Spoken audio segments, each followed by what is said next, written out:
Greetings, everyone. Jonathan Bernis here, CEO of Jewish Voice Ministries International, with our Jewish Voice Middle East update of the week.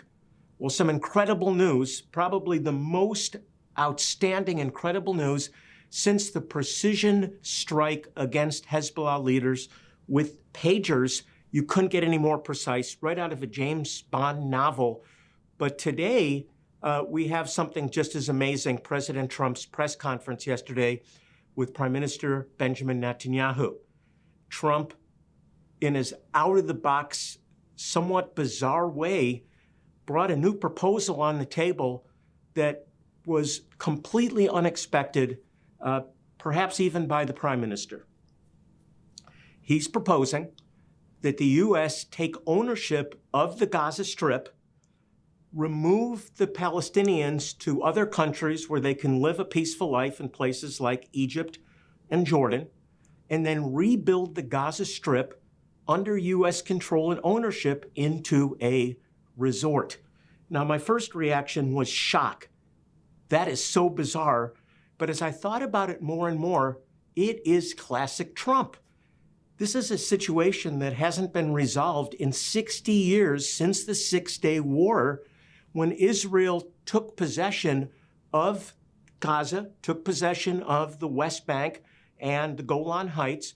And from that time on, this has been a huge, huge issue, resulting, of course, ultimately in the horrific events of October 7th. Is this a good plan? Well, the response, of course, is extreme, except for one person, Prime Minister Benjamin Netanyahu himself. He listened and watched cold-faced. There was no emotion. There was no way to read his response whatsoever. We don't know what his response is. Here's what he did say in the press conference. He made this statement, a very important statement.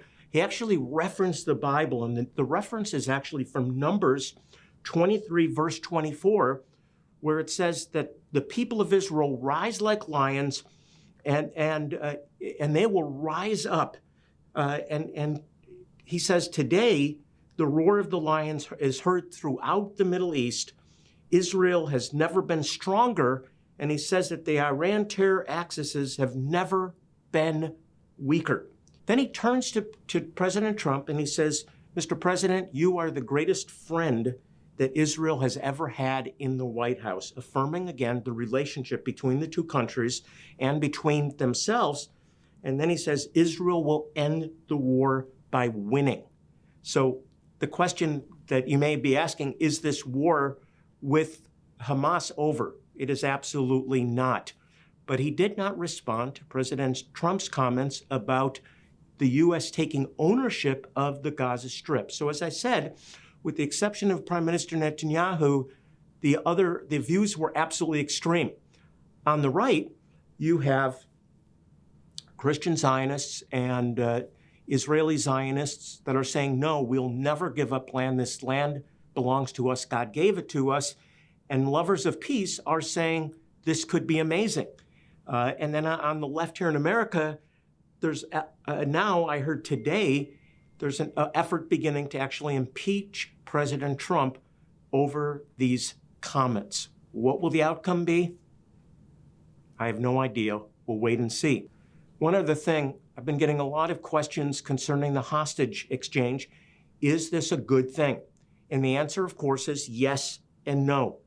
Some have said that Israelis, in one eye, are experiencing joy, but in the other, outrage, because this is not a hostage exchange. This is an exchange for hostages for terrorists, and the ratio is absolutely absurd. It's 30 to 35 to 1. In other words, Israel is turning over not hostages, but terrorists, many of them responsible for killing thousands of Jewish people, of Israelis, and they are now set free. So there's a lot of outrage, but there's great joy in the return of these hostages to Israel. Again, what will the outcome be? We just have to wait and see. We'll certainly keep you updated along the way. This is Jonathan Bernis saying, God bless you. Have a great day.